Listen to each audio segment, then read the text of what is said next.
देवराज की अनुमति से ही माँ को यहाँ से लेकर जाऊंगा।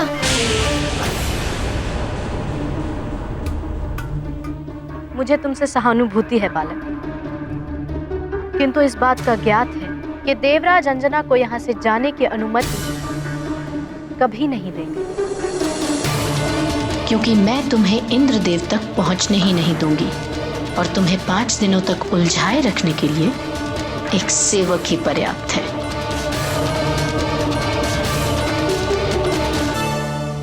अरे मौसी जी,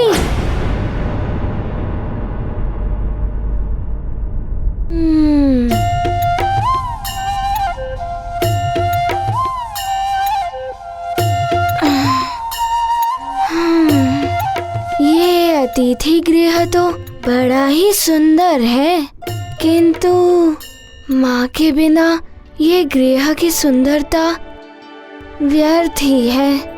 माँ दर्शन का मिलानंद, पुलकित है हनुमत का मन। सरल हृदय से पूछा प्रश्न, उर्वशी छुपा रही विष का दंश। बाल हृदय ये जान न पाया, मित्र भेष में शत्रु आया। छल कपट का नहीं कोई ज्ञान, निश्चल अबोध है हनुमान। अब सबसे पहले तो ये ज्ञात करना होगा कि देवराज इंद्र कब लौटेंगे और मैं उनसे कहाँ मिल पाऊंगा। मैं तब तक कुछ और सोचता हूँ।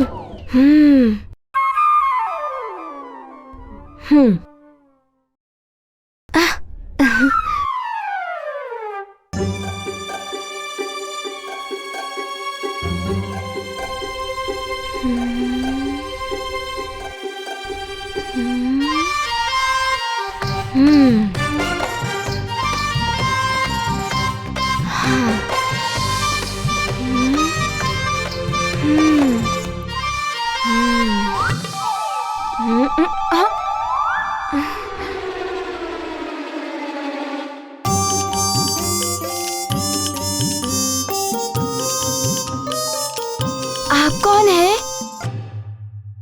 मैं सेवक हूँ। मैं आपको स्वर्ग का भ्रमण कराने के लिए आया हूँ। किंतु मैं यहाँ भ्रमण करने नहीं, माँ को लेने आया हूँ। क्या आप बता सकते हैं देवराज इंद्र कब लौटेंगे और मेरी उनसे कहाँ पर भेंट हो सकती है? मैं तो सेवक हूँ, कौन कहाँ आ जा रहा है इस बात की सूचना मुझे तो नहीं मिलती। किंतु यदि आप हमारे साथ स्वर्ग भ्रमण के लिए चलें तो हो सकता है कि कहीं आपकी देवराज के साथ भेंट हो जाए। हाँ, ये हो सकता है। कदाचित इसी प्रकार देवराज से कहीं भेंट हो जाए या उनकी कोई सूचना मिल जाए। क्या सोच रहे हैं? चलेंगे हमारे साथ? हाँ, चलिए। किंतु पहले आप मुझे उसी स्थान पर ले चलिएगा जिस स्थान पर देवराज से मिलने की अधिक संभावना हो। उचित है, आइए।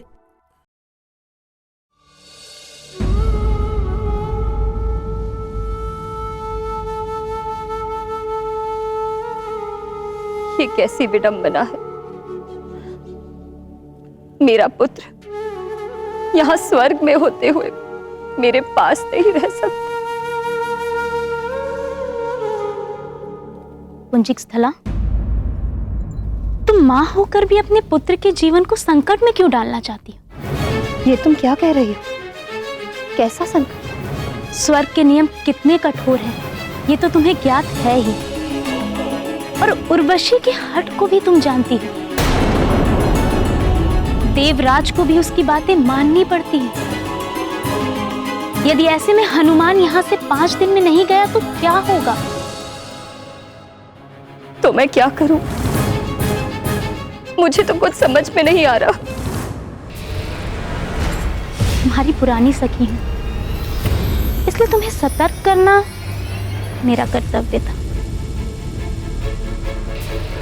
अब तुम्हें क्या करना है और तुम्हारी सहायता कौन कर सकता है, ये तुम्हें ही सोचना होगा।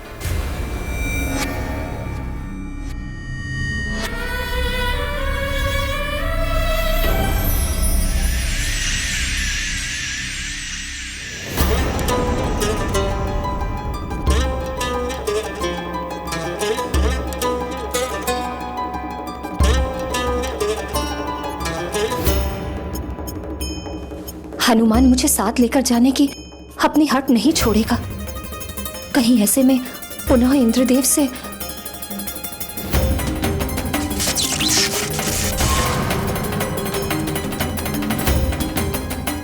नहीं नहीं,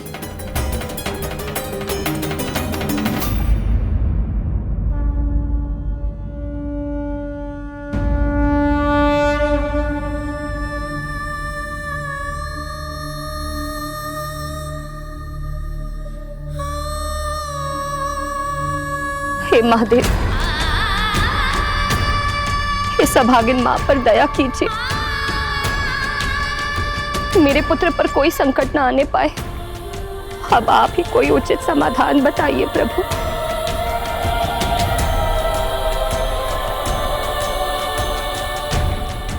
ये देखिए, दूध की नदी लड्डुओं के पर्वत से आती है ये।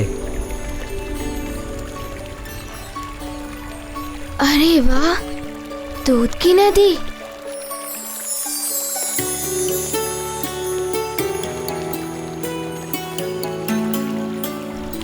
अरे वाह, और लड्डुओं का पहाड़। किंतु आप मुझे यहाँ क्यों लाए हैं? अच्छा, देवराज यहाँ प्रतिदिन लड्डू खाने और दूध पीने आते हैं। स्वर्ग में किसी को भूख और प्यास नहीं लगती, किंतु यदि आप चाहें तो आप लड्डू खा सकते हैं, दूध पी सकते हैं।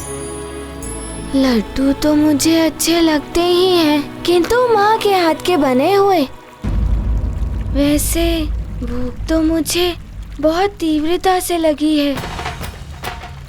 जब तक मुझे माँ को यहाँ से ले जाने की अनुमति नहीं मिल जाती, तब तक मैं कुछ ना ही खाऊंगा और ना ही पीऊंगा। पुनः सोच लीजिए, स्वर्ग की ये वस्तुएं धरती पर नहीं जा सकती।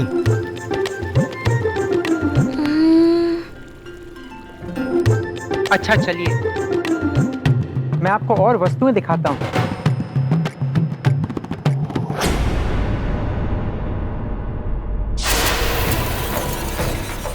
बहुत अच्छे सेवक, इसी प्रकार 5 दिनों तक उलझाए रखो हनुमान को। किंतु यदि इसी मध्य देवराज लौट आए तो उनके लिए भी कुछ व्यवस्था करनी होगी मुझे।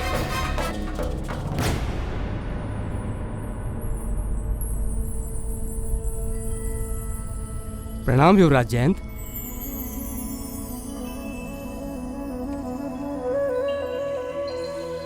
मैं जयंत हूँ, देवराज इंद्र का पुत्र। तुम हनुमान हो ना?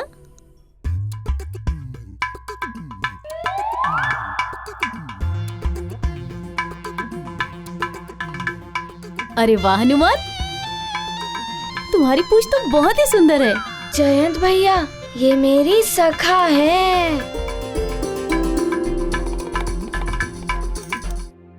अच्छा हुआ जयंत भैया, आप मुझे मिल गए। मुझे आपके पिताश्री से मिलना है। क्या आप बता सकते हैं कि आपके पिताश्री कहाँ हैं? पिताश्री से भी भेंट कर लेना, लेकिन अभी तो तुम्हें माताश्री ढूंढ रही हैं। माँ, मैं अपनी माँ से मिल सकता हूँ? मैं अपनी माता की बात कर रहा हूँ। मेरी माँ तुम्हें ढूंढ रही है। चल रहे हो ना मेरे माँ के पास?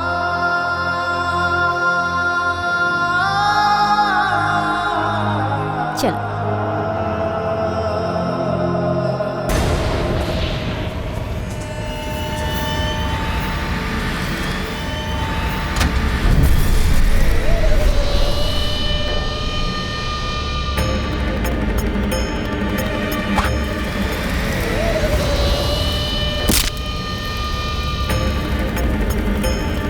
नहीं,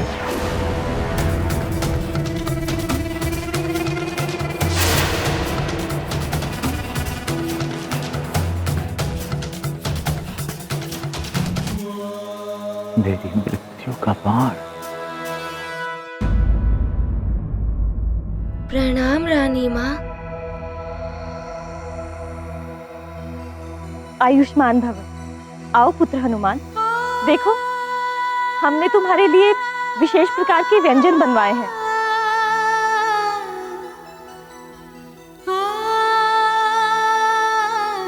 पुत्र जयन, आओ, ये भोजन आपको भी रुचिकर लगेगा। आओ।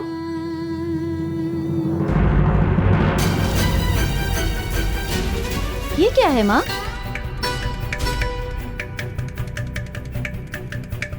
आपको तो ज्ञात है ना कि मुझे दूध के व्यंजन तनिक भी अच्छे नहीं लगते, और खीर देखकर तो खाने का मन ही नहीं होता। फिर ये सब क्यों माँ?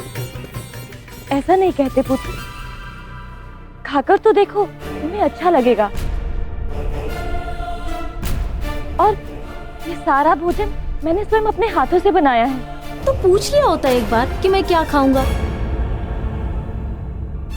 आप रहने ही दीजिए, मुझे जो अच्छा लगेगा मैं स्वयं ही ले लूंगा। जाइए, मेरी पसंद का भोजन ले आइए। जी युवराज।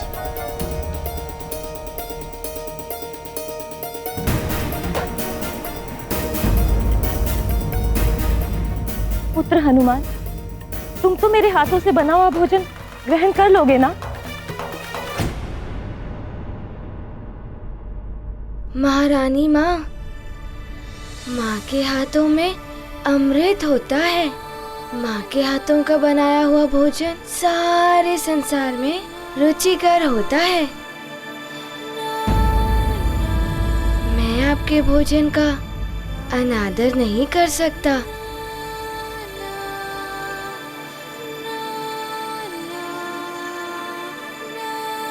किंतु मैं क्षमा प्रार्थी हूँ, आपसे कुछ निवेदन करना चाहता हूँ महारानी माँ।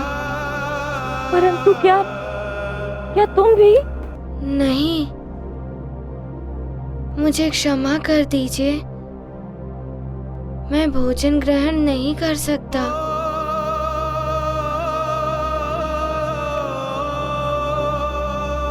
इसलिए नहीं कि ये भोजन रुचिकर नहीं है। आपने भी मेरी माँ के भांति प्रेम से ये भोजन बनाया है हम दोनों के लिए।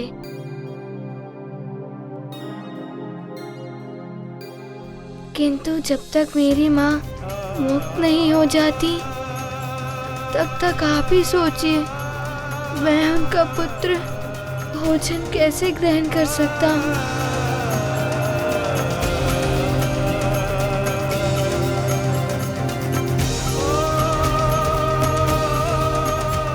मैं एक निवाला भी नहीं खा सकता। जब तक माँ मुक्त नहीं हो जाती, तब तक मेरा किसी कार्य में ध्यान भी नहीं लग सकता। प्रेम भाव से जो भी बनाती, माँ भोजन में अमृत मिलाती। मात प्रेम जो समझ न पाया, भाग्यहीन वो कहलाया। हनुमत करते माँ का ध्यान, कैसे ग्रहण करें पकवान। माँ को बंधन मुक्त करेंगे, फिर हनुमत निज भूख हरेंगे। गाथा महाबली हनुमत की, रुचिकर लीला राम भगत की। जय जय जय रघुनंदन राम, जय जय जय महाबली हनुमत। योगिनी,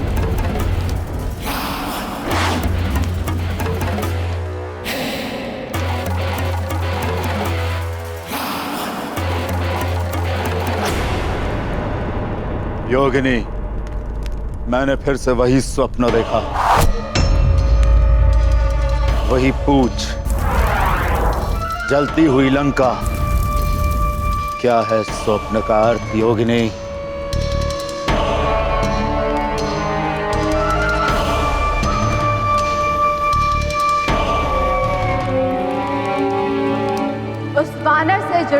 नर, है संबंध कोई निकट का। सावधान हो जाओ दशानन, संगम इनका बड़े निकट का। दशानन, नर और वानर संकट है आपके लिए। वो वानर तो स्वर्ग गया है अपनी माँ को लेने, किंतु वो नर अभी भी पृथ्वी पर किसी अज्ञात स्थान पर पल रहा है। तो उस वानर के स्वर्ग के लौटने के पूर्व ही मैं अपने सर्वश्रेष्ठ गुप्तचरों के द्वारा उस नर रूपी नारायण का पता लगाकर उसे समाप्त कर दूंगा, मिटा दूंगा उसे।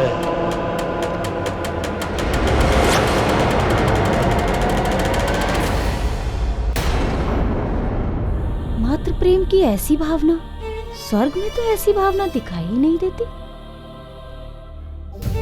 माँ, आपके बनाए हुए भोजन का अनादर करके मैंने बड़ी ही भूल की है। मुझे क्षमा कर दीजिए। नहीं पुत्र,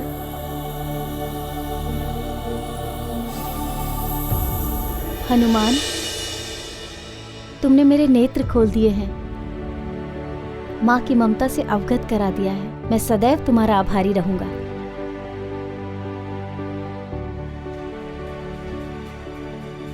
तुम्हारे जैसे पुत्र की कामना तो हर माँ करती है हनुमान।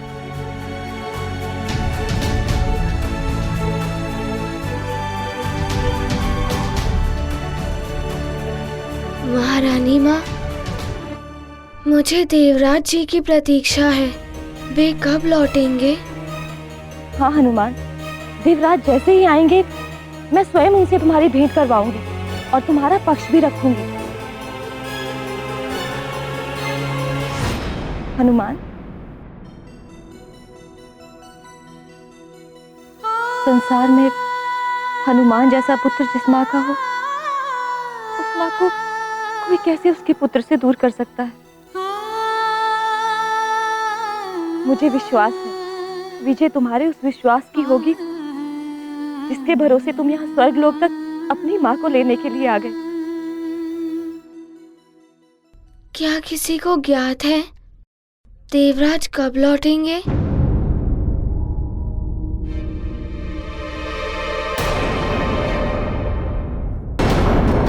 क्या बात है उर्वशी, आज बड़ा सच सवर रही हो। बहुत दिनों से कहीं भ्रमण पर नहीं थी। नवग्रहों की बिगड़ी दशा, प्रलय का भय, यही सब चल रहा था ना। आज मन हुआ कि कहीं निकला जाए। अच्छा, अकेले ही या?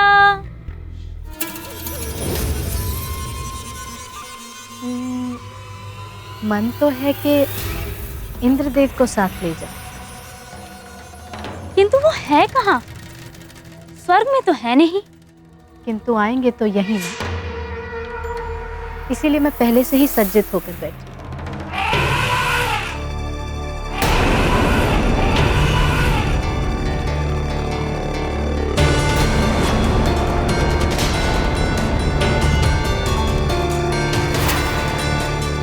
वाह, बड़ा सच्चा है तुम्हारा प्रेम।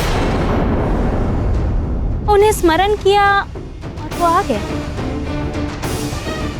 कहीं ऐरावत की चिंगाड़ हनुमान के कानों तक ना पहुंच गई हो।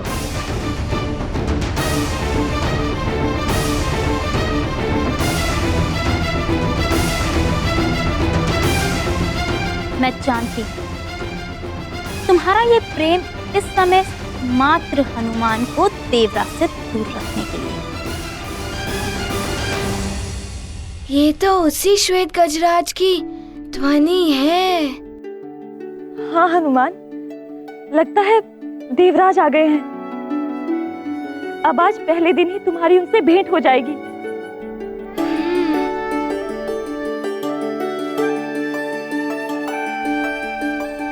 माँ,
अतिरिक्त ये अनुमति कोई नहीं दे सकता। स्वर्ग की एक मर्यादा है। मृत्यु और सदगति के बिना कोई भी मनुष्य यहाँ 5 दिन से अधिक नहीं रह सकता।